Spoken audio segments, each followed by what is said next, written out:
Hello. What's up, y'all? Welcome to Black Girls Watch. I'm Ronetta Renee. And I'm Shamira Clark. And we are here at Black Girls Watch to break down all things film, television, anything in the entertainment world. We're here to break it down and get our Black girl assessment of that thing. And guess what we're reviewing today? You want to tell them, Shamira? Sinners, y'all. Sinners. The movie that is currently crushing the box office. Yes. Keep going to see it. Go see it twice. Go see it 3 times. Mm-hmm. Yo, Do not pirate this movie. Do not pirate this movie. The other, not this one. You could do. I mean, you can do. I mean, I ain't encouraging that, but if you're going to do it, still go see it in person. I'm just saying. Buy a ticket for every time you pirate it, and then you can watch it at home. I think that's fair. I think that's a fair balance. I think if we work that out, we're good. Okay. So just for this one time. So we're excited to break this down. We've been talking about it all week. I've been anticipating this movie. Mm-hmm. I'm like a weird horror movie type of person. Like, I don't really want, but I knew I wanted to see this. It depends on what it is, but hands down, I was just going to be in there holding hands with the boo like this. But we're excited. Thank y'all for coming in here. Just keep in mind, this is a spoiler heavy. Okay, so yes, many spoilers. So please watch the movie before watching this discussion, because absolutely. I will say, let's give a little overview. I will say, just like this is a non-spoiler. It's excellent. Go see it immediately. Yes, everybody should see it. Seriously, I think this is, it's not a family film, but everybody in your family who is like 15 and up, take the entire family to see it, especially if you are of Black lineage. It is going to resonate with grandma, it's going to resonate with auntie, it's going to resonate with cousins, it's going to resonate with everybody. So if you are Black, take everybody. Matter of fact, even if you ain't Black, just fuck it. Just take your whole family. Yeah. Everybody go see it. We need everybody. All dollars, Asian dollars, because it's a definite great highlight. We need white dollars. We need Black dollars. We need everybody's dollars to go and support this film. So I'm excited. So that's our non-spoiler review. Go see it. It's amazing. Okay. Now, let's get into this breakdown. If this is your first time here at Black Girls Watch, because we're actors, we're creatives, we're directors, and we're writers, we like to break down the content that we watch based on those 3 categories, right? Yeah. So we're going to go into the story, we're going to go into the acting, and we're going to go into the directing. We'll rate each category and kind of go from there. Just so you guys kind of have an idea how we like to, this is how we have come together and feel like any great, piece of, whether it's television or film, it has to have those 3 elements in synergy. The story, the acting, and the directing. If you have those things that y'all in synergy, then now you're cooking. Oh, and wait, hold on. I forgot. I'm wearing my earrings today. This is for the actors. Ooh. This is for the writers. Okay. You see, she didn't give me the alert. She didn't give me the. And I just realized it when you said we are actors and writers. I was like, oh, I'm wearing these earrings. Send me the link, and I feel away. I feel away. You ain't send me that link because I need them too, and then we're able to back. So let's get into it. I think. Where do you want to start? So first of all, I just think initial reactions, I was literally blown away by this film. Like I'll cry. I was like literally in the theater, like emotional. I was crying. I was laughing. And as y'all can see, y'all know I like to talk. And I'm usually talking during the movie. But in this movie, I was like, somebody was talking to me. And I was like, could you? Like, I'm missing things. Thanks. I need to. But mind you, I'm usually the one talking like through the movie. Like, oh, did you?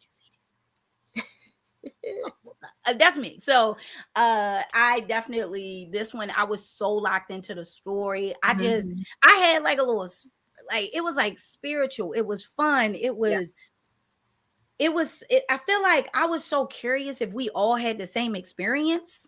I was like, that's what I was like, I got to talk to Shamira about this. But as I'm looking online and I'm seeing everybody's reviews, I'm like, we are having the same like cathartic experience, whether it's from because you're a Black person, whether it's you're somebody looking into this film and you want to be entertained, or even if you're just a creative and that lighting a fire under you to be like, oh no, we need to get these stories out in ASAP. Mm-hmm. So that was my initial response. I was just overcome with like pride and excitement. Yes. I don't know. I was blown away. I really was. And I'm not often speechless, but I feel like I was kind of like this. Oh my. What was your initial, like just your initial response to it? I mean, I was blown away too. I mean, maybe I was speechless as well now that I think about it. I just came out of it like it was a 10 for me. And you know what? There was something in it that didn't work for me toward the end, but it was so inconsequential to my experience of the film that I can't even remember what that thing was. I remember walking out and being like, I didn't really buy that, but who gives a shit, you know, like everything else in the film was on point. And I agree with it being this sort of interestingly spiritual experience. There's of course the sequence that everybody's talking about, and we will definitely talk about that. But I was just so moved throughout it. And for me, because I don't know if we want to cover this during the writing but just my initial reaction to it, and we'll go more in depth into it, was that even the first act of the film, where before we get into the supernatural elements, where we're just getting to know these characters, I could have just watched that and been happy. Like if that was just, because it was just such rich storytelling when it came to these characters and their history and their relationships. And it was so well crafted that I was like, oh, I could have just been watching a period film about this family, you know, these two twin brothers coming back to their hometown and, you know, reconciling with their family. That I would have been fine with that. But then the supernatural element for me just elevated it, you know, especially being someone who's into the supernatural films and all this stuff. And you know, it's interesting. Spike Lee was saying that he doesn't classify it as a horror film, and I kind of agree with him. So really, I was curious about that. Like, I know, and we can go into like things that stuck out about like what people. Did you find it scary? No, I think the trailer was more scary than the movie. Yeah, I didn't think the movie was scary either, but it was incredible. It was just a great story that I was here to watch and experience. Yeah, but I don't think I was at any point like, I'm afraid. Like, nah, I was like, keep going. Tell me more. What's happening? Give me this story. What's going on? Like, me too. And I do feel like a big part of like, that's where I think like the really only holes are, is like people that feel like this should have been more of a horror, or this should have been, or it was too slow getting to the horror. But it was like, if you could just take it at face value and appreciate the journey that we went on with this film. And that's why I have to like preface that people like, I ain't gonna go see no scary stuff now. I ain't seeing no. I'm like, no, it's not demons. I promise you. It's not scary. It isn't. And I feel like even if you're a very, like, let's say religious person and coming from different, you're not, I feel like you can still see this and not feel like you're delving into something dark. And I appreciated that. Like, I don't know if I agree with that part. Yeah. What you mean? Like, as far as like, for like real talk, if it was, because I'm thinking about like my grandmother and my mom. Like my mom might watch it. My grandmother, who's super religious, I think she would still be like, that's too many demons. She'd be like, just anything that's associated with it, just the vampire, just him. Yeah, she'd just be like, nah. And there was some hoodoo in there too. It was. So you know, honest review for the people that like might be squeamish to that kind of thing. It is there, it is present. So yeah, it is. It's not scary, but if you worried about just seeing demony spiritual things, you might be like, ooh, this ain't for me.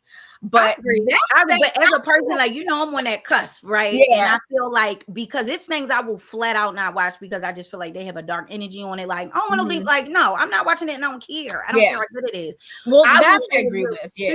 Super duper, like, I'm not watching anything that has those dark tones. But even them introducing like the hoodoo and stuff like that, and we're kind of into the story. Like, let's say this is part of the story. Breaking down the story portion and the writing, I feel like it's actually perfect, because I do feel like even though there were elements of dark themes, you know, we're talking about Satan, which to me, you can't talk about angels without talking about demons. It's a double thing, you know. But there's also this element of like, even the hoodoo being implemented, I felt like it was presented in a way that felt closer to our relationship with it in the past, our ancestors and stuff, which is of I agree with healing, which that. is of like not so much, and forget it, witchcraft, like spooky, Right. spooky. It felt like something with an intention for a purpose. And for me, I feel like it's more forgiving, even if you are that like super religious, super this, super that person. I feel like, yeah, if you just like got to know hope.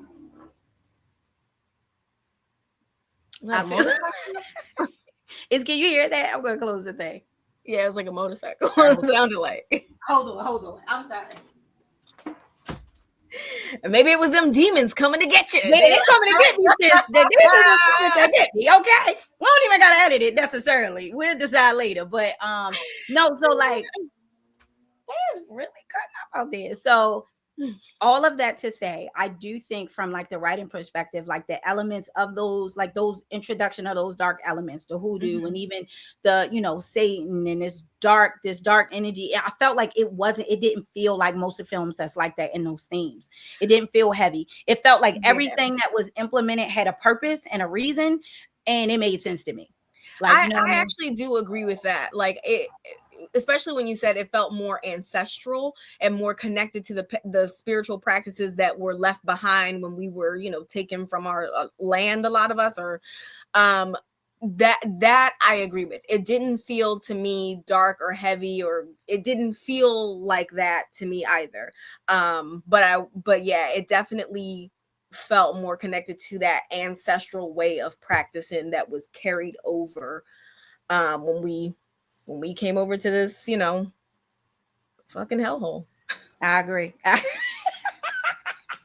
agree. It was just so much. So like, even the writing, I feel like I love that it was an original story by Ryan. Like, which I didn't realize at first. I don't think I realized that until afterward when I looked it up, because I was like, what did he adapt this from? And then I was like, oh, he just wrote this shit from his mind. I mean, it's clearly influenced by things, right? But it's like, go off, Ryan. Like, go off. You know, and can we just? I'll say it later when I talk about him. But we can talk about him twice since he both wrote it and he directed it. You know, but like even just. It's been so interesting to me because usually you hear more from the actors on the press tour, but I feel like his interviews are bringing such of like a glimpse into his mind. Like he usually plays the background a lot, I feel, and allow the actors to shine and have the front. But I feel like you can tell this was a shift in him bringing more public even about his process and what he's always doing interviews, but I feel like this is different. The press tour is clearly surrounding him and his vision and his ideas and how he came. And every time I watch an interview, I'm like, I didn't know that. That's inspiring. I didn't even know that. That was good. Like, every time I watch it, I get excited. But so standout scenes, like, so from the writing, how would you say, what do you think is important in a project from a writing standpoint? Well, I think that the story has to be clear and concise. Like, whatever your idea is that you are trying to get across, you got to get that idea across to the audience. Like, so as long as that's your story is clear and concise, it's also entertaining, and that you stay on track with your own themes and your tone of your film itself. I think that is an easy way to, you know, excuse me, to really make a succinct, really beautifully conveyed story, you know? Yeah, I agree. And I think I think, like, you're right. We all went to the movies kind of to see this horror film or expecting that. And what we got for the first, half, 3/4 of the film was just this beautiful development of characters and relationships and people. And I think I had the same reaction to this as I did Lovecraft Country, which was how they dealt with race, and then also how they dealt with, you know, trauma and crazy stuff, you know, crazy stuff happening in our world. And I feel like from the Black experience, I feel like no slight to the white writers, but I feel like when white people write about Black experience, they focus heavy on trauma. And in real life, that's not what we're doing. Like, yeah, somebody was racist this morning, but also like we're living our lives. We're living very full lives, and it might be a backdrop to our experience, but it's never to me the main thing. And that's how I can tell when Black people write versus or create versus when other ethnicities write for us or create for us, because it comes from a place of like empathy, like we need to highlight the struggle. I can empathize with a person that has, that's blind and deaf. I can empathize with Helen Keller as much as I want, but I will never know what it's like to be Helen Keller. You know what I mean? Right. Like I'm just never going to have that experience. Yeah. So I think that it is so necessary to see us telling our own stories, because we get these beautiful 3-dimensional tapestries, as opposed to like what you were saying, just a story that's like trying to empathize, but then you miss the mark, because that's your only lens. Your only lens is like, well, I got empathy because y'all seem so sad and things have been so down for y'all. It's just like, what the fuck is that? Like, no, there's joy here. There's also there's spirit here. There's fun. There's all kinds of shit. Nuance. It's so much. It's so much happening. It's like, that's what I loved about this, and I feel like one of my big takeaways, even from like Lovecraft Country too, was like, to me, that understanding, like capturing like the Black accents, like just our experience and our culture and who we are, like it's just laid out beautifully. And so this whole, it's like oh yeah, it's cousins, we know how we are with our cousins, it's this pull between, you got the real religious people in your family, you got the the fun cousins, this Thanksgiving, this grandma in there cooking all day with the Bible, and then you got your cousins that's in the car, having a little 420, if you know what I'm saying. Okay, so it's like the duality of our experience. You got all the aunties in between and all the stuff in between. And funny enough, the theme, and I think like we could highlight this separately, but the theme of music and how that connects us too in all of these situations. But I mean, just the way from the writing, the characters, how they were laid out in the way that they were, I just feel like it was masterful. And so like when I explain it, I'm like, all right, look, this is a movie. Like people that scared of it, scary. I'm like, all right, this is the whole movie.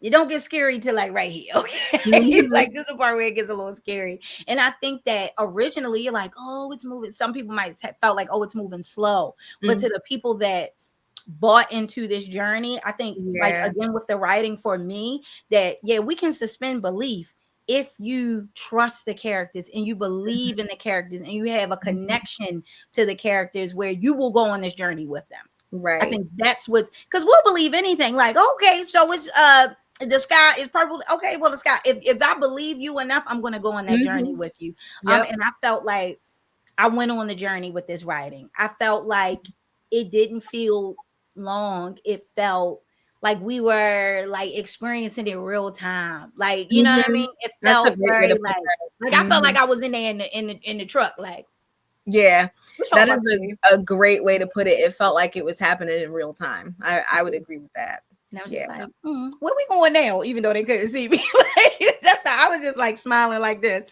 till I was crying.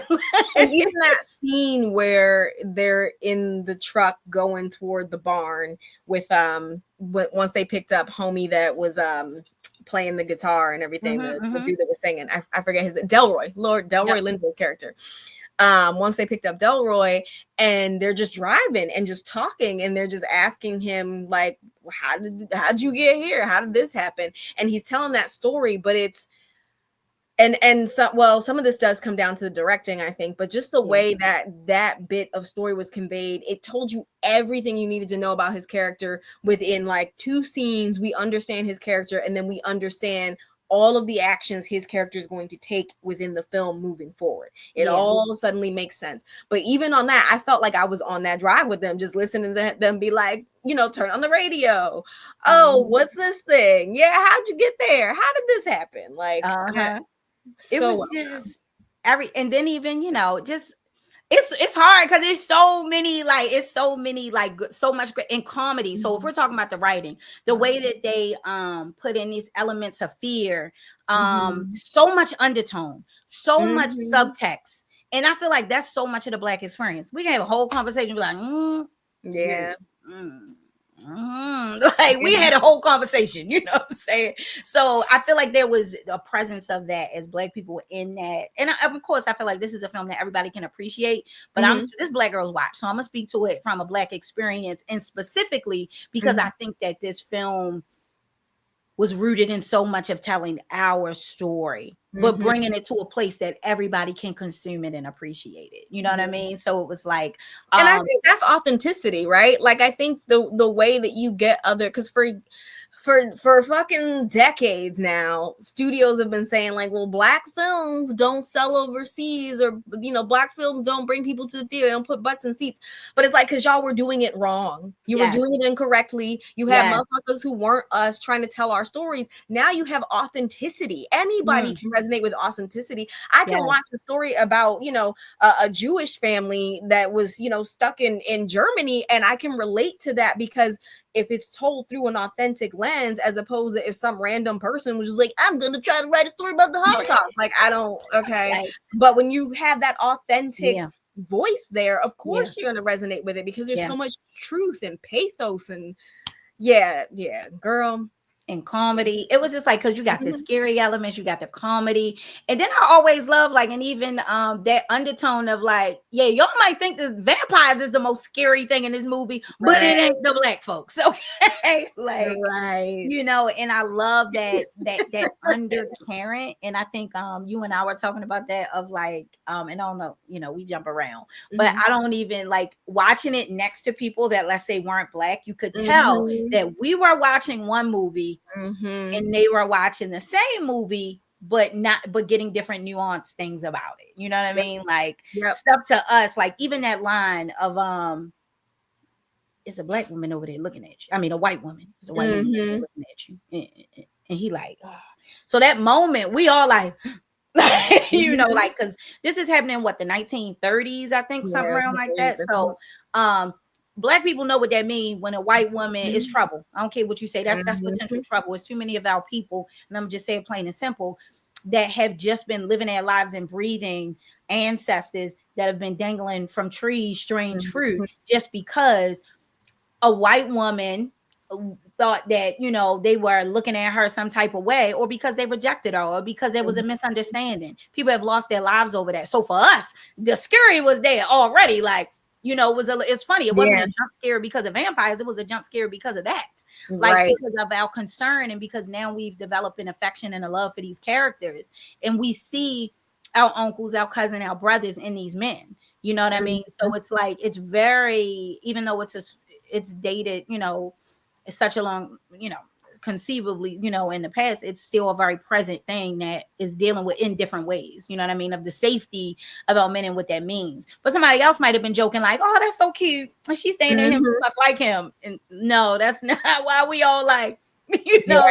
So, and I did have two young Gen Z white women that were sitting next to me when I watched it, and during that moment when he was like, oh, it was a white woman looking at you, which was said in the film with a little grain of humor, it was interesting to me. They laughed, but they were the only ones in the theater, and the rest of the theater was very diverse. It was, you know, people of all different races and backgrounds.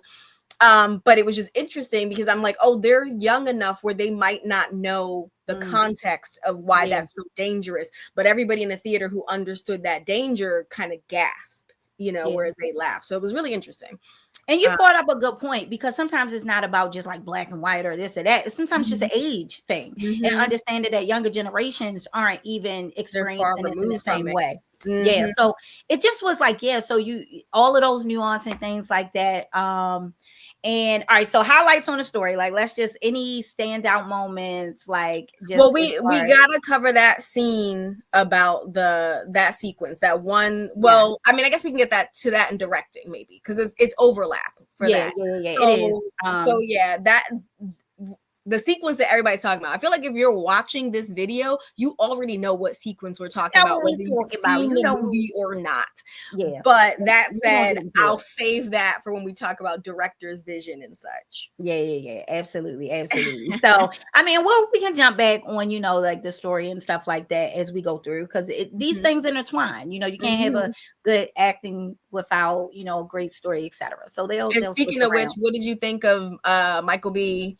playing those dual roles? Oh, Michael B. Jordan. I was in a movie like Michael B. Jordan.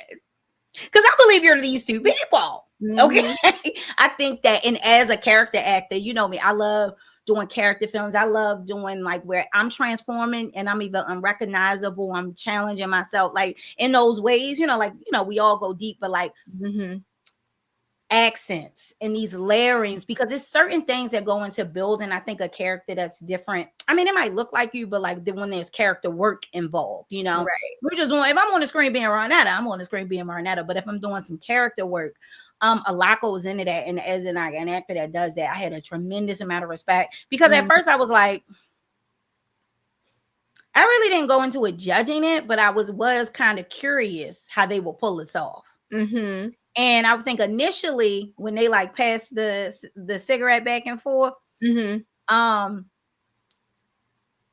feel like something happened where I just extended belief in that moment. And I think that was the purpose of that, was to get you to like be like, this is now two people. Everybody who coming in here thirsting over Michael B. Jordan now is two of him. Deal with it. Yeah. And two totally different versions of him, because I think like some of his best acting was Killmonger, because I mean, yes. We love Killmonger here. We Killmonger stands over here. I love Killmonger. We some Killmonger stands, because I think it's something about that. And he brought that to this scene, but I thought he killed it. I thought also this ties into a little bit of story, but I think it was genius to split them, because by the time they came back on screen together, I totally believe they were two different people. Yeah. Completely. I mean, I'll say this. I think that was a smart decision directorially. But for me, it was hard to tell the two of them apart once they were on screen together. Now, when they were separate, it was like, oh, okay, this is that one. Or when they were with their romantic interests, it was like, okay, that was also helpful to tell them apart. But when they were on screen, a lot of times I'd be like, which one is that? Is that the one that, okay, hold on. So it was, I will say for me personally, I think his performance was fire. But I don't think for me personally, there was enough of a differentiation between the two characters. Did I believe that they were two characters when he was on screen side by side? Yes. Did I believe that they were two characters when they were separate? Still, yes. However, it wasn't enough for me to like I can look at Tia and Tamara. I can tell Tia and Tamara apart. I know a lot of people are like, I can't. I can tell Tia and Tamara apart. I can tell Mary-Kate and Ashley apart. Because there's something about their essences that are inherently different, that even when I'm just looking at a static photo of Mary-Kate and Ashley Olsen, I can tell you like, that's Mary-Kate, that's Ashley. Even if they got the same hair color, whatever, just something about the way one's standing, something about the way the look on one's face, I can just tell. Yeah. But for this particular performance, it was a fire performance, but it wasn't. It was just for me missing just that little teeny extra ounce, that would have made me be like, oh shit, this is. Oh, I can tell like that's smoke and that's stack at all times, and I couldn't tell at all times. Now that's true. I will agree with you. I think that's the trap of this part, though, by them being identical twins. Yes, because even though like we can like tell like nuance wise, like, okay, if you got the twins, like, I can tell Tia and Tamara apart just because they have different personalities, which work for sister because they didn't grow up together. Right. But then it'll be like some twins that like they're finishing each other. Like if you know them like your family, but I feel like that's the trap because they look so much alike. I think that was like a choice, but is it the best choice? Is it the best choice to lean into the identical nature in which y'all share when you're just the one person? Right. And I'm saying I wish there would have been something like a mole or just something so subtle physically that's not even highlighted, right? Like not like a scar or something, but something that like if you as an audience member notice it, then you can keep track for yourself. You know what I mean? Just something real subtle Something real something. Because I did notice the fronts. Their fronts were different. Like they had like the like fronts that I guess were supposed back then were kind of how you did like bridges on your teeth. Their bridges like how to, but they were on different sides of their mouths and in different like on different teeth. But unless you're looking directly, unless I can see your full mouth, I can't tell you. And I still can't tell you like, oh, Stack's bridges were on this side and Smoke's were on this side. I can't tell you who had what, but I can tell you me neither. Yeah, me neither. I can't. But also, I think like I was okay with that though. You know what I mean? Yeah. Like, I let that go. I was like, this is one man playing two parts. Fine. And I feel like the way I don't pay attention to things. If it was twins that I'm just meeting, I'm gonna be like, wait, which one of y'all is the one again? So I feel like for me, it was fair game. I'm like, I ain't even gonna remember anyway. So like, but I do agree with you. I think that's more of a creative choice that I think would have that way, even if their personalities were. Because there was nuance, there was a little bit of difference in their personalities, but it was moving so quickly. Like I didn't have enough time to sort through that. That was my thing. If I watch it again, I'm sure I'll pick up the differences that he tried to layer in there, but it was just moving so fast that I couldn't come to it. Speaking of actors though, because don't get it wrong, twisted. Like Michael, but he wasn't even technically. This wasn't totally about him. You know. So what did you think about Miles, our newcomer, Miles playing Sammy? Sass. What did you think? Fire. First of all, from the minute he opened up his mouth to sing, I got chills. I was like, oh, that voice is like, it's so funny because I feel like for the way this story was told, the music, right? Because wait, let's circle back to story real quick because this is something I forgot to mention. So I was having this discussion with my boyfriend about whether or not like the importance of the music, right? And I was like, the music is what attracted the vampires, but it wasn't just like, it wasn't meant to be like a surface level, like y'all got pretty music and here I come. It was meant to be like, oh no, there's story, there's spirit in this music, and that's how I get more spirit. That's how I absorb these people's spirits are through this music. And I don't think that would have worked if they had chosen a different actor who could not sing with that level of depth and with that level of like with even that sense, just that tone that made me feel like I was genuinely listening to somebody singing from the 1930s. It was just something about the way he sang that was just like I don't think, I don't think if you cast somebody else in that role, they can pull it off. But he was a masterful cast. Yes. Because he presented very young, and I'm not sure what his actual age is, but I feel like those type of voices, those timeless voices sound like that always. Like Whitney Houston was singing like that as a little girl. Like she was singing like a grown woman as a little teeny girl. And it's like when you have that gifting, that musical gifting, it's clear and it's apparent. And you're right. Even like when he was like talking in the beginning, like I do my work, Bob, I do my work, like, and it was interesting. Because it was good. I think he was like, what a breakout. His voice, his I feel like we know Michael B. Jordan is an actor doing his part. Yes. I believe this boy was saying yes. There was no line of like, oh, he's performing. I just believe this was his real life. Like they rolled up in the Delta and was like, hey, we want to highlight you in this movie. That's what it felt like. Which was, I think he has such a great career ahead of him. And I'm excited about it. I'm excited about where he's going. Also, who else? And I always butcher her name. I want to say it wrong. Which character? El Hoodoo Priestess. Well, I ain't even gonna give a priestess. What is her? I don't think I actually know her name. Which I should, because I've loved everything I've seen her in.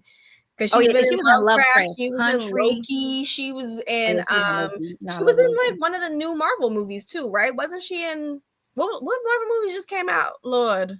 Oh, wasn't she also in the new Hulk as somebody or something? Was I she? feel like oh no, she was in Deadpool, I think. If I'm not, I could be messing this up, but I think she was in Deadpool as her same character from Loki from the Time Agency. I think she showed up, if I'm not mistaken. Oh, because of that crossover role. I think so too. I think I did see her. You're right. I think I saw it. And movie playing that same character from Loki. And But she was crushing it. Sis, first of all, let's pause. Let's give sis let's find her name. Can we get her name? I got her name. It's okay. Wumi Masaku. Wumi Masaku? Wumi Masaku is her name, and she is dynamic in everything I have ever seen her in. She's got worth. I didn't know she was British, and then I was like, "You didn't know?" She was in some British show too. Lord help me. I'm gonna find out what show she was in. I'll just let you know. No, she did her. I didn't know, and I'm always like, okay, all right, the British, because I feel like I'm not surprised though. British actors they bring it because I feel like it's such a deep theater culture and stage performance that allows you to transform in those believable ways. Yes. Like if you can convince me an American, you can probably convince me anything. Like with your voice and stuff. So I just thought that her presence, you could tell her presence that Michael B. Jordan's game up. Not that he's, Michael B. Jordan's phenomenal, but her presence, like some people, they don't got to do much. Their presence in the scene, their presence in a project will elevate everyone else. Like if you want something with Viola Davis, you got to bring it. Step up. Yep. You will get trampled if you're not on her level. Yes. Yep. And it's not about even coming down, but it's about suspending like that reality and really locking in that way. And I think it was just so many great characters. Grace, who I think played she was beautiful. Like I love her character. Lee Jun Lee. She was amazing. She was great. Like I was mad when she opened the door. I was like, girl, but I also was like, I can't be mad at her and that's the thing about Mr. Coogler. He knows how to write these characters where it's like, if you didn't understand her motivation, she would instantly become a villain. It'd be like, bitch, why'd you do that? Yeah. But because we understand, because we've seen this daughter, we've met this daughter, we understand this is their child. It was like, I can't be mad at her because even before, now I'm getting back into the story. Because even before they had said like, oh, well, what about Lisa? When they were discussing what was going to happen, I was like, they gonna go get her daughter. Like her husband has been turned. He knows what a daughter is. She can't just leave her daughter. Right. And then when she opened that door, I was like, I was like, because a lot of people giving that character a lot of flack for that, but I understand that her reasoning was because of, like you said, her daughter. Like once he was like, her husband knew where the daughter was. Like, come on. Like, what was she supposed to do? And she was like, we both gonna die. Like, yeah, basically. She like, well, it is what it is. Well, go off, sis. And I appreciate because all the Black kids was like, wait, what's happening? Sometimes you just gotta get to it. That was the lesson. Asian people say, look, you just got to get to it. Like, look. I do love that scene when she opened the door and they were all, like you said, they all like this, but then everybody just started grabbing weapons. Like nobody had, they just like, all right, here we go. We got. And I love that because that's such a real Black moment. It's like, fuck, all right, we don't, man, give me the guy. All right, I got Campbell. Come on. Like, you just gotta be like, all right, what we got? Like, I thought we had. And they were smart to have those weapons laid out. Let me say that too. They were smart. Yeah. They had laid all their weapons out. They were like, in case something happens. Yeah. So that was good. I'll tell you one of my favorite, like my standout, my favorites was Cornbread, who's Omar Benson Miller. That was like one of my favorite scenes in a movie when he came back to Yo, Cornbread was hilarious. He's like, oh, just let me in. Like, and they're like, and I love Wumi because she was like, why don't you just bust your big ass up in here like you was doing all day? Like, I was out the way. He's like, oh, that would be disrespectful. Yeah. like, nah. And it was just funny because it was like all the Black people everybody was looking like, But I could tell, like, I did notice, like, shout out to him and his acting because I saw the difference before he turned and after he turned because I felt like his eyes were a little lower. He, he's a bigger guy, but he Mhm. feel like he shrinks, right? Yeah. So he's that big guy that's like, oh yeah, what's up? It's like he's inward with his bigness, with his presence. Right. Prior to, just like, because I feel like some people make that choice, but when he turned, he's like, come on, man. I'm like, nah, that ain't even how you was acting before. Like, right, like now you acting fully different. Like, sir, yeah, sir, no, I just cracked up. I love that scene. It's like, still, I keep replaying that scene in my head. Like, I'm so tickled by it. He like, come on, man. They're like, how about you walk your big ass in here like you've been walking in here all day long?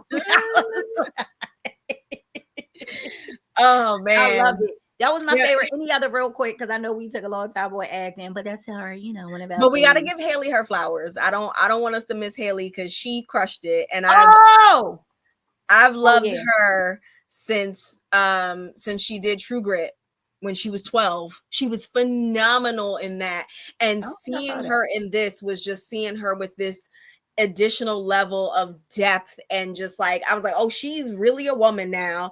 And not only that, but she seemed to understand the world she was inhabiting. She seemed to understand the stakes of the characters around her. Like, it didn't seem like she was a white woman flailing in their world. She seemed to truly understand, like, nah, I'm part of this, and I understand what happens when we venture out, or I understand what happens when these white people come over and try to enter here. And she's like, so let me go talk to them. Like, I loved her portrayal of this character. And I mean, we're full of spoilers anyway, but I loved her in that post-credit scene. I was like, oh yeah, that was cute. That was cute. That was good. I liked also just to highlight with Haley. I loved her portrayal, because also from and that's a directing thing, but I feel like she captured like that blackness, because it's a lot of it's a lot of folks that they don't look black, but she had that. She said she like talked to her, because I guess like her grandfather, somebody probably was like it was a part of like her grandparents' story. Like, one of her grandparents was basically represented her in this movie. And so she had to dig and have conversations with her family and kind of dig in. And she was like, I'm grateful for this movie, because maybe we would have never discussed these things, so it was very powerful for her to like tap into that, because it was just such a nuanced thing. And even from like, she wasn't what we expected. You know what I mean? Which I loved. I love that choice. I love that. Also, just to highlight, like, I do think like Michael B. Jordan, that's where it kind of was, but Michael B. Jordan with both of the female leads was dynamic, and those moments of tenderness. So can I say this too? And I think this credit goes to Michael B. Jordan for this part, is because these are very, like, I don't want to say macho, but very masculine, dominant men personality types. And I feel like we see a lot of that, but it's always linked to toxicity. Oh, it's toxic masculinity, this toxic masculinity, that. But what about just pure masculinity, our protectors, like men that are men for the sake of being men, but then they have gentleness. They have moments of not that toxic masculinity ain't a thing now, I ain't saying that, but just the gentleness in there. These women brought that out of them, and I thought two of my favorite moments with him, his moment with Annie, and then his moment with Mary or Haley as well, which was their intimate moments. So when he was with her and he was like, tell you what, like, because they both had that kind of same line, which I kind of liked, and that's a more of a writing thing, but like, tell you what, that I miss you, tell you what, that I miss. I was like, and then the other one, he was like, tell you what, that I love you and I miss you, and the reason I sent you away was to protect you. I'm like, get into it, okay, twin, get into it, twin. So I think he executed those scenes really well, and those were some of my, because I love saying, I feel like Black men are always just so demonized, and the Black man, even when we, I felt like we needed to see this tender side of Black men on screen in this way, behind closed doors, the way you don't get to see them with the woman that they love. It ain't perfect now, they be up there, but just seeing those moments, I think, was very powerful. So shout outs to everybody. And Delroy Lindo did his thing. Delroy. Okay. Delroy. Yeah, but that is, Amazing. I think, the beauty of acting, right? Is like the fact that when Michael B. Jordan was with these two different women, we saw two different. That to me was when I could tell them apart. Was when I was like, oh, these are two different characters. Was when they were working off of what Haley was giving them or off of what Wumi was giving him. Like it brought out two different things in him. So, and that's the key to acting, right? Is just playing off of the person that you're playing the scene with, Right. So yeah, I thought it was stellar. Acting as a whole ensemble, 10 out of 10. 10 out of 10. I felt like, and everybody, we can nitpick whatever, but I feel like overall everybody brought their A game. We're missing I want to give flowers to homegirl that played Pearline. Was that her name? The one that was like, I got a husband. Yeah, her, Pearline, Jamie Lawson. She was great too. Oh man. I'm not familiar with a lot of her work, but I was watching her and I was like, she's gorgeous and she's great. And I'm just like, yes, girl, go off. Like I like the moment too where they made her eat the garlic and we couldn't, everybody was like, I was like, don't, come on, girl, eat that garlic. Girl, don't. And then she wasn't. And I was like, which again, writing and directing, because everybody in the theater was just like, you could hear people being like, oh, come on. Like, that's the writing and the actor. The writing and directing, we got to talk about Mr. Coogler, because like moments like that where like I genuinely was like, it's gonna be her. She's gonna be one of them. Because why she acting so funny over this garlic? It's life and death. Just eat the garlic. Just eat the garlic. I was like, nah, because she was mad random. This is my mind. I started going back. Yeah, she was mad random on that train, or the train station. Yeah, she did kind of come out of nowhere. I don't trust it. She probably flew in with the other one, with the Eat that garlic. Just eat it. Wait, we didn't. And special mention. I mean, we didn't even get into the gentleman that played the what's his name that played the lead vampire, because I mean he would just we got to talk about the vampires. What is his name? Remick. Is it Remick? Was he Remick, right? Jack O'Connell. The actor's name. Jack O'Connell, I believe. Jack O'Connell. Yeah, he was creepy as fuck as that lead vampire. Good. Yeah. Sorry, Mr. We almost forgot to give you your flowers because you were that terrifying. I had to just forget you. So yeah, he was good. And just real quick, like to me, like, and this is kind of like it's like the combination of how it's written, how it's directed, and then how the actor portrays it. But you have to cast. And this is I love a villain. I love, I'm Negan Stan. I love Loki. Not all villains, but if you create the villain with a slight charm, that's the key. Because then you start like, you're not rooting for the villain, but you all kind of like, well, let's heal him out a little bit. I mean, not like don't come in, but like it's something about a charming villain that has that slight, you know what I mean? That makes I just think make the best villains. Where you kind of be like, yeah, we gotta kill him, but yeah, kill him, Get him. Go ahead, what you say? Oh no, I was just saying get him. yeah, exactly. But also to the writing and stuff, like the Irish story of them being like no, don't get it twisted. Like we came here as indentured servants too. Like we have our own struggle. Like your struggle is your own, but we too linked on music. We too and I didn't realize that the folktale that they were singing was like a traditional like Irish song, and it's about an Irishman that went to England and was persecuted against time. If I'm getting it wrong, this is the Black Girls Watch version, so but it was something to that point, and it was to me very telling about these different experiences. No, it's not the same experience that we're dealing with, but he genuinely felt like he was doing the right thing because of that. You know what I mean? Which was interesting. Yeah. Oh, and special shout out to the Native Americans, but we can jump in Ryan Coogler, the director, the visionary on that. Well, yeah, like when it comes to the writing and the directing, right? Like that's one of the things that's really interesting about this story is that the vampires' motivation in this story seemed to be that these were all oppressed people that had found liberation through vampirism. And then they were like, we want to share this liberation with you. And everybody's like, nah, I'd rather just keep my life. And they're like, no, let us know. We're doing a good thing here, because there is no life when you are at the bottom of the ladder. You're on the bottom rung of the ladder. There's no life. You think you can climb up that ladder? They're not going to let you, but we will let you. Come be with us. And I think that was so smart, because there's really this allure, right, like to vampirism in general, just with this idea of like, oh, you can live forever, you can live out your dreams, you can, you might not be wealthy today, but you can be wealthy in 100 years, like, Yeah. So there's already this allure, and to really juxtapose that with the feelings of oppressed people and how that could liberate them, that was really, really interesting and well I thought done. it was an interesting, like, me too. Yeah, and people are going back and forth like, well, why were they mad when they killed Annie? And it was because like they legit like the twin and Haley's character.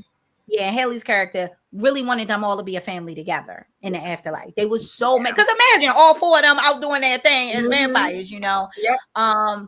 I thought was so that I felt that in a sense of like, but even just the way he put all this together, how he wove the music and the culture and the nuance and even the flashbacks. If you notice, they had the audio of the flashbacks, but they didn't have the visuals of the which was like come through.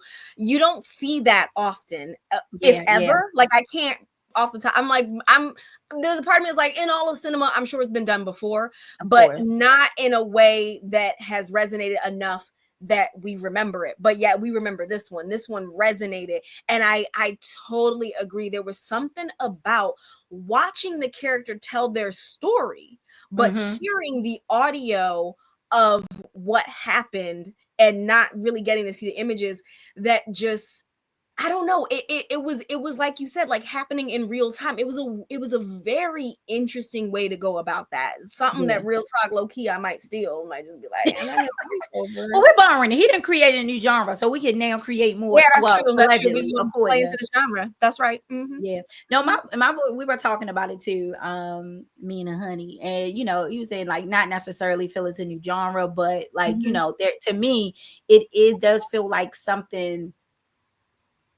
And maybe if it is something not new, something that isn't new, it's definitely a new take on something else. Like it's a new, fresh take. And I love the Jordan Peels and all these Black creatives that are creating these interesting, dynamic stories that are not only just rooted in genres that we've been completely iced out of, more or less, throughout the years, that now we're just like booming in them. And we on our way, in there, we coming, but this was inspiring. Like just hearing these interviews, seeing where he came, like just him telling this story and weaving in so much history and culture and like you said, authenticity. And then like even like, and before we get to the scene, like even like I was saying with the Native Americans and their presence in it, because there was a line where they were like, when they tried to warn the people, like, look, don't like you need to send him out of there, because you know what I mean, like you need to get him out of here. And they were like, oh no, go ahead, we're fine, the women. And they said a line that really like was one of those dual meaning lines, which was basically they were like, well, we can't be here after the sunset. And I read that there was the law, I can't remember what the law was, but in the Mississippi Delta, the Native Americans weren't even allowed in the towns once they passed this law. So that sunset meant two things. It meant the vampire about to run rampant and sundown towns, if you know what that means. You know what I mean? So it was a duality, and I'm being like, it ain't really worth it for us to get caught out here in all of this. Like we did our due diligence, we didn't chase them here. Them being like vampire hunters, I'm like, huh?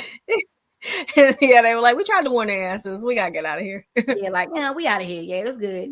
And directing, so weaving all these things together. And then it was so much going on. We forgot about the KKK coming through. Oh yeah. And that's also the beauty of this film, is that like the Klan were in it, but they weren't the focus of it. They weren't the focal point. It wasn't like the whole story wasn't about like Black people versus the Klan. It was just like, and the Klan over there. And it's like, all right, because that's how life is for us. It's like we still have to live our lives, and like, the Klan is over here. All right.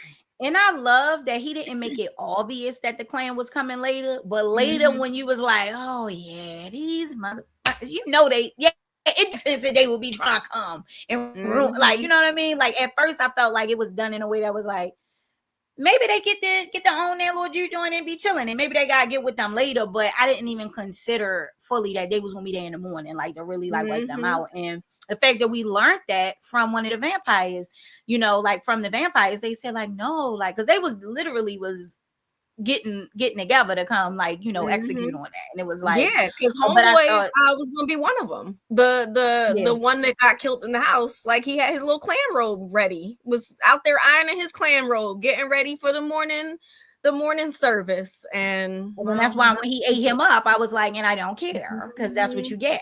I was like, that's what you get for being a Klansman and a race. Yeah. Okay. Even how he was like, oh, the Klan don't exist no more. Everybody. Right. They were like, I felt the collective. This nigga probably, this ninja is probably the Grand Wizard. Because that's what I was like. And he wasn't he? Was they like, were they like, was the Grand Wizard? He was. It was the dude that took the money, I think, was like the Grand Wizard of that clan or some shit. Like, get the fuck out of here. All right, so then, wait, real quick, in the end, wait. Then that's what I was going to ask. Which one? We on the same page, because which one? We talking about the music or we talking about that last scene? Which one we talking all right, let's get to the last scene when we get to the last scene. Now let's talk about the music now. We'll get to that last scene. Let's get into it. Yeah. That's how you know we've been friends forever, because I saw us collectively thinking about the same thing at the same time. Like, I mean, it's like, let's take it back. Let's stay on track. Right.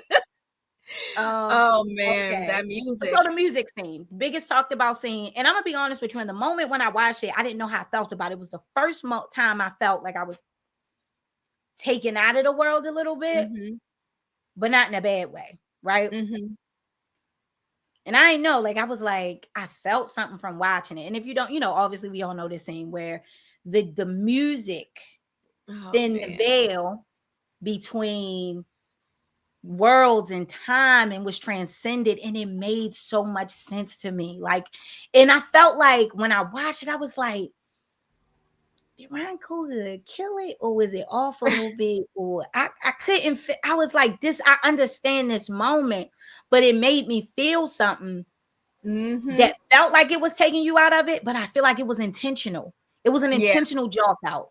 Yeah. You know what I mean? It wasn't like, oh, it's a hole in the story. It felt like he wanted us then to go, okay. You know what I mean? And that's what I did. I was like, literally like, wait a minute. Yeah. Okay. I see what you did. I was taken out of it for maybe 5 seconds, like maybe 5 seconds. I was like, huh? And then instantly, like like from the minute the scene started, I was just overcome with emotion. It was just like something about the music, and then just him letting his camera linger on everybody dancing and enjoying that moment and feeling the spirit and feeling that music. Like he took his time in those scenes, and we got to see each little section he focused on, enjoy and feel that music. My God. Like I was just like undone by that. I was undone. Girl, I was like, this is beautiful. I was like, spiritual. It was like, it reminded me a lot. My first thought was Beyonce's concert film Black is King. When Black is King for me was like, I had not seen anything like that up to that point. And it felt like a spiritual experience watching some of those, some of the videos within that.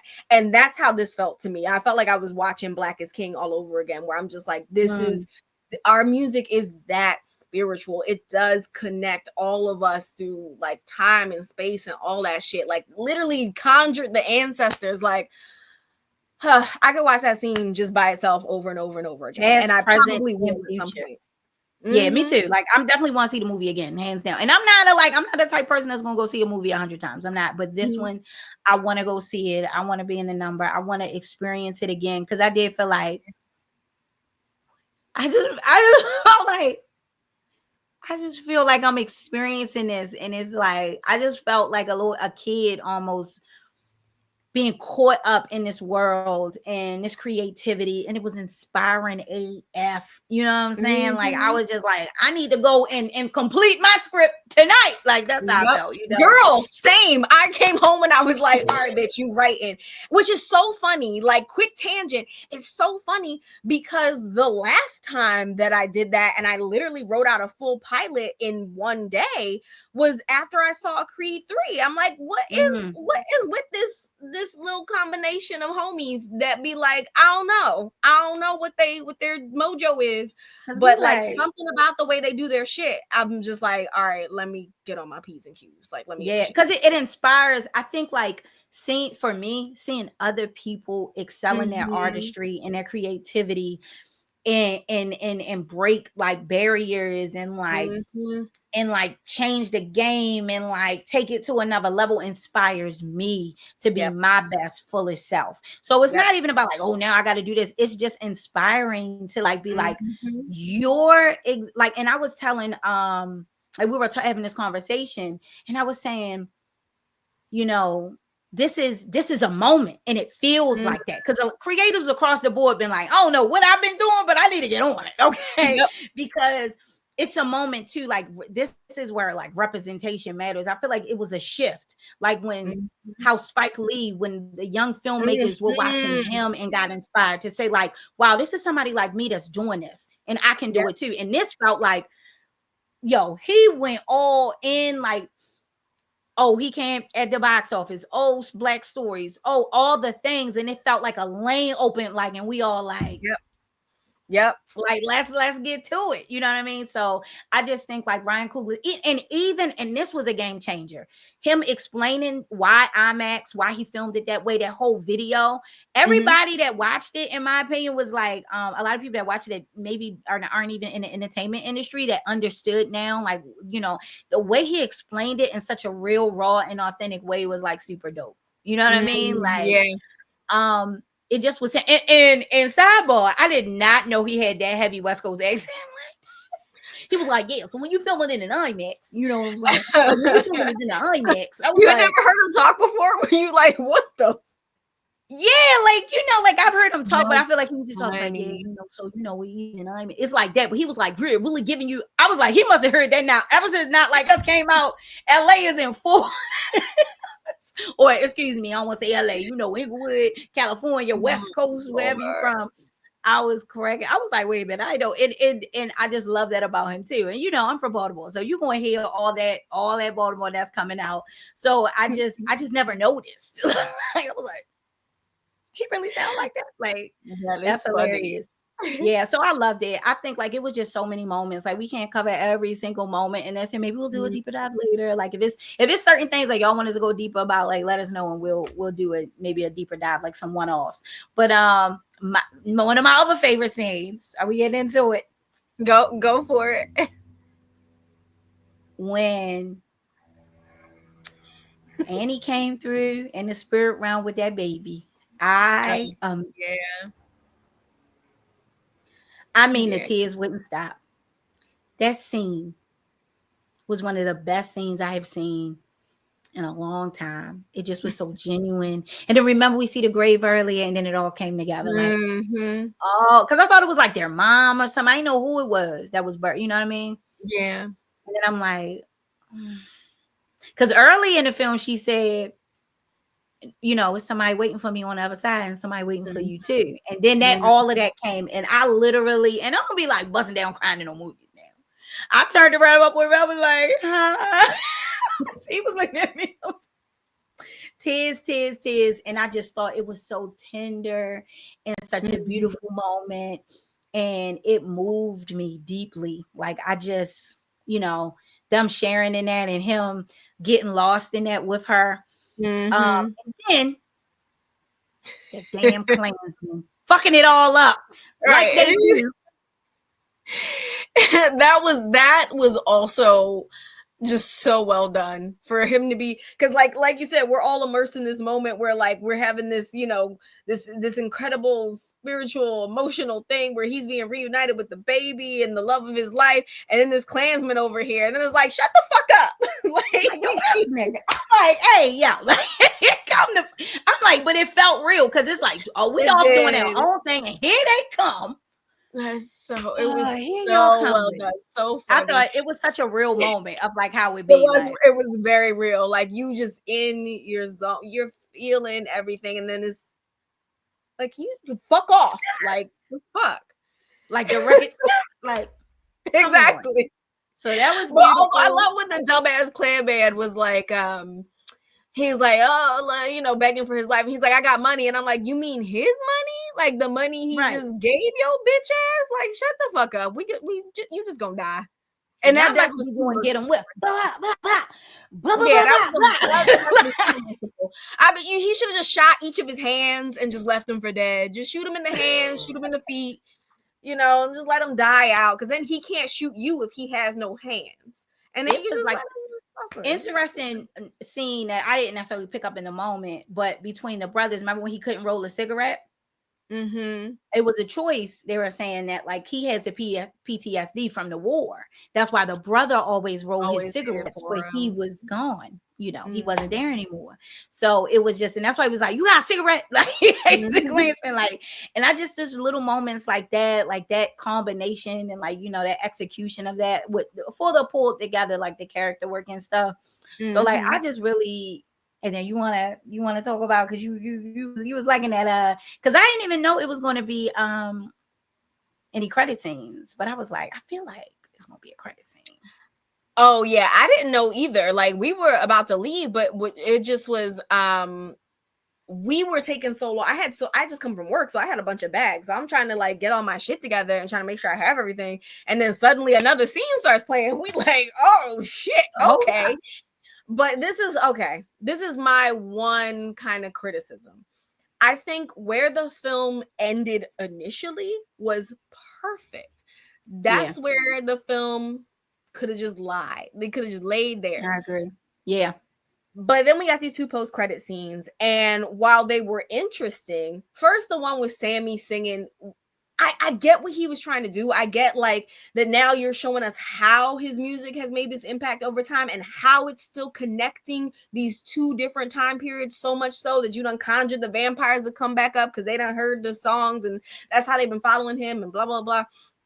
I get what he was trying to do, but it just was a lot. And it was just like, the other thing was it seemed to be rather important to the story. And I'm like, half the people have left the theater. Like, so I didn't really like, because I'm like, you know, if I pay to see a movie, I want to see a whole movie. Not even if I pay, just like the fact that like I'm here for this story. I want the whole story. So then to know that there were post-credit scenes that some people missed, and I could have been one of those people if I'd had fewer bags. Like, what? No, on the second one, we was out the theater. But then I was like, well, what if it's another one? Like we was in the hallway. So you and then I looked it up. For the second one, like we had left like after the first crack. The first one was like dope and was like, I didn't realize like he named the club Pearline after her. And then it was a beautiful moment when he was like, but right before it went crazy, wasn't that like the best day ever? Like I was like, that made me emotional. Then I started crying again right there. Like, because I thought he was like, yeah, my brother told me, you know, spare you, and I did. And then did you notice their eyes were blue? Not red. Which was like, I was like, okay, because, you know, just because I feel like that's saying something about, you know, what did they bring to their vampirism? Like, how did they balance it out that they became at peace? And they felt peaceful. Like, I'm sure they was out there tearing somebody up to eat them up, but only like. But weren't their eyes blue the whole time once they turned? I think they were red, all red, if I'm not mistaken. I don't think they were. I think they were the lighter color. Because even in the trailer, when it cuts to Haley Steinfeld when she's in the field and she's like, "We're gonna kill every last one of you," her eyes are like bluish. Are they like whitish? Yeah, like a bluish whitish. I gotta see. Next time I watch it, I'm gonna pay attention to that. Yeah, because if they were red before, I didn't catch that transition, but it stood out to me. So even if they weren't, for certain, the original vampire eyes were red, but theirs weren't. That was just interesting to me. And I feel like you can pick at that, like the vampire, like you know, like the vampire, like where the vampire come from, did it? But I believed it. I was on this journey and I believed it. And even when like Annie randomly was like, oh, they vampires, I was like, she was coming to that on her own the whole time. and I did see it. Yes. So it that made didn't sense. Like bother at me first at I all. was like, she came out of nowhere with that, but she really didn't. Nah, She was just yeah. because her knowledge of the spirit realm is so clear. Yes, 100%. 100%. You know, She so was I felt unraveling like it the whole time. it felt like it didn't make sense, but it did. So that last little credit with the music was like, I probably didn't have to walk back in the hallway, but I'm glad I did get the full. And I do agree with you. It did feel like a Marvel movie in that sense of like the movie was the movie, but this just gave you some extra information. But that's the thing. I'm now like, oh, they probably are trying to set it up for a franchise. Yeah, because if those two vampires are still there, they could still be wreaking havoc. You can play if they're still there. You can put them in any time period. That's the beauty of vampires. Put them in the future. I also the vampire hunters, like the Native Americans, like I definitely want to hear more about their story. And even like I think there was, this us standing up and like, yeah, nobody's crying over. It's funny because it's like certain people reviewing it online, like, yeah, people love this. You're just shooting up white people the whole time. Like, what? It's like, yeah, white people are so bad. Like, what? Like, the fact that you said that is like, what'd you say? I said, yeah, no, we do love it. Yeah, I mean, it's warranted. It's our get back. The Black community, we have a little something called the get back, where you do your get back sometimes. Just say it. So this was our get back a little bit, and I just appreciated all of that subtext and nuance that like connected us all. And I was like, and I love, like, I've been reading everybody's reviews and stuff, and it did very much feel like we were all having the same experience. I loved it. I enjoyed this film. It was inspiring in the theater to consume this art, and it was inspiring as a creative to like push me and push the envelope to they're raising the bar, and I want to be a part of that. I want to be a part of where we're going in the entertainment realm, and us and not because we're trying to get to something, but because I think we all have these beautiful stories in us, and I want to, in the season. So I just am grateful for that as well, that it just really inspired and put a little light under me, a little fire that I needed. So, all right. So we usually, what's our grading system? So, all right, to wrap it all up. So we we're deciding how many flowers do we give this film, and then who in the film we want to give flowers to, right? Like any standout. Or even in general, So how many flowers would you give this film? Well, for each section. So let's go. So we talked about writing first. I think that I'm giving it 5. We give it roses. Yeah, so it's a 5 out of 5 roses. Yep. 5 out of 5. Too. It was chef's kiss. Yeah. Acting, I'm giving it 4.8 flowers. It's going to get like, you get like one of these, but then you get like also like a petal, just one petal off. Yeah, just an additional petal instead of a whole rose, because I do wish, because the acting was phenomenal just performance wise, but I do still wish there had been stronger choices to really differentiate those two twins in any given moment. But that said, you still getting a 4.8. You getting 4 full roses and a petal. Yeah. I do not disagree with that assessment, but I think I'm gonna still give it 5, even though I know it's really a 4.9. I'm giving it 5. I don't care. Because I do feel like, because I just feel like some performances exceeded 5. Like I just feel like it balanced out. So I'm gonna round up to 5. I'm rounding up, even though it's really like a 4.9. That's really what it is. But I'm rounding up. I'm giving it a 5 because I feel like it's high. And then for the directing, 10 out of 10. It's 5 roses. I'm giving it 10 roses. I'm giving it 10. Yeah, 5 out of directing was higher. Yep. So that's the total. We'll add those roses up, and those are how we rate it. And then like we'll even give flowers to, I think it could be somebody in the film, somebody surrounding the film. I know who I'm gonna give my shout out, my flowers to. Just who do you want to give yours to? I'm gonna give it, to the obvious, but I'm not gonna go obvious. I'm gonna give it to Ryan Coogler's wife that bought him the final cut for $300 when they had no money. Okay. Oh, okay. That he don't miss a beat on talking about, and he made her produce on the film. Wait, I don't know this story. Give me this story real quick. Give me like the real quick. Yeah, when he was like a young filmmaker, he couldn't afford his final cut, right? That the software. Yeah. He couldn't afford it, and he told her, and she was like, "Well, Oh, how much?" They had she no bought him money. the software. Oh, got it. So Okay, Black that's Queens beautiful. hold it. I'm just saying. So she That's gets beautiful. I honorable thought you mention. meant the final cut of the film. I was like, No, no, wait, no, it no, no, only no, no. cost No, $300 the so to buy the final cut of this. Wait, what? I was like, I need more information. Got you. let me be Got more clear. Let me be more clear. No, when final they were, cut, bro. Heard. yeah. Yes. If I'm saying it correctly, but that's Yeah, what. no, So shouts yeah. out to her. Shouts out for him recognizing that and always highlighting her in Oh, the that's depth. And he beautiful. said he grew more in love with her from making this film. So just Oh, like that highlight of Black love in the film, and then also how the Black love is surrounding them too, and surrounding him, and like they're just the whole story behind the scenes is, I really think it's super dope. So that's what I'm giving my flowers to. oh, She in the that's back very chilling. beautiful. I want to give my flowers to. There's so many people in this film that deserve it, right? And so many people attached to this film. But I would say I really want to give flowers to one. I mean, I'm gonna split these flowers. I'm gonna give some to the costume designer first and foremost, because I think she did a really good job of.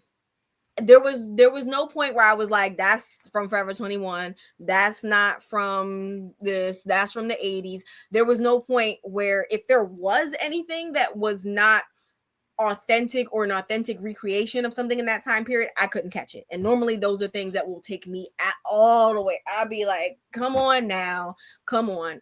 Those are some of the things that bother me the most, and that did not bother me at all. So I definitely want to give flowers to the costume designer, whoever they were. Ruth E. Carter. Oh, it was Ruth Carter. Oh, no wonder. Okay, hold on. Now I feel like maybe because it's just like, of course she gonna crush it. I'm thinking it's somebody I don't know. Like that's like giving flowers to Ryan Coogler. It's just like, I don't know. This is just what we expect from you, is just excellence. So I don't know. Yep. I don't know if I want to give those flowers no more. Because not that she don't deserve the flowers, but it's just so obvious. You know what I mean? It's just like I didn't realize she had done the costumes. Ugh. Now I want to like give my flowers elsewhere. Because and let me be clear that I love Ruth E. Carter. I have her book. I have not followed her around in places. I have not. But I think she's phenomenal, and I love her, and I love her story. But she's like the Meryl Streep of costuming. So I'm just like, nah, let me give my flowers to somebody who might not get their flowers, you know? True that. So damn, that changed the whole thing. Well, you know what? I'm gonna give my flowers to all of the people who are coming to see it, and all of the people in Hollywood, in the industry, that are using their voices and their status to support this film and to really uplift this film. Because there was even an article I read where I think it was Deadline had posted something about Sinners is doing great, but it hasn't met its box office yet. And all of these people started clapping back at it, including Ben Stiller, and all these people were clapping back, saying yo, the film is changing the game. Shut up, you're stupid. People were really shots fired back at Deadline. Nah, we're not doing that. So I want to give flowers to all the people in the industry in Hollywood, because we know our industry is currently struggling. We low key on fire out here in LA, literally and figuratively, So I want to give flowers to everybody in the industry that's uplifting it, and all the people that worked on the production that are probably doing God knows what right now. So my flowers. Music director, special mention. Sizzle. Ludwig or something. Oh yeah, is it Ludwig or Johan Goranson? What is it? Is it Ludwig? I got all my names fucked up. Ludwig. I'm a Black girl from Baltimore. I'm saying your name wrong. It comes with the territory. And no, I think I always call him Johan, and it's Ludwig, because I'm mixing. It is, because in my brain I'm conflating a whole bunch of actual composers from classical music. Masterful job with the music, because the music was a threat. And for him, and he talked about his story, about his dads, and he grew up listening to this blues music. So it felt like his whole life he had been preparing to kind of do this part. It seems like everybody had a culmination, even Ruth E. Carter, everybody things that they're passionate about, and all this alignment. came together to create this beautiful film that I absolutely loved and enjoyed. So it gets all the flowers and all the It's love, all and the I'm flowers. Like, I think this so happy. genuinely might be the best film of the year. And I am going Oh, to guess that it is going to get nominated for several Oscars, including Best Picture, definitely screenwriting, definitely directing. Michael B. Jordan is going to get probably, unless, because low-key, it would be a little bit of a snub if he didn't get it, but he's probably going to get nominated for supporting. These are my guesses. yeah. And Miles, who played Sammy, might get nominated for lead, or they might try to flip those, but I think they're going to think that Michael B will have a better chance in supporting, so they're going to put him in supporting and maybe try to get Miles a nomination in lead, because he probably won't win, but at least you get him in the conversation. So these are my guesses. Like, I hope he wins. We'll see. travel We'll come back. and We'll come find back out. and review it and see. But it was such a dynamic film. It was polarizing. It was cathartic. It was healing. Mm-hmm. It was emotional and funny and fun. And what I love about, art and creating is creating these experiences that we all can share in. And I just was like, cheesing from ear to ear. Like, that's why even like, there's clearly things that could have been better, I'm sure, little holes here and there, but overall, collectively, like everything working in synergy together, I think it was executed. I mean, it was just done right. So, it gets the Black Girls Watch stamp of approval over here. Yes, okay. 100%. Go see this film in the theater. That's right. That's right. So follow us on all the things. Go see it at least once. Please go see it 2 or 3 times. Can follow us on Black Girls Watch. That's at BLK Girls Watch. Thank y'all for tuning in. That's it. Follow us on all things at Black Girls Watch. BLK Go see Sinners. Go see Sinners. It was so good. We love y'all. Go see Sinners. Good night.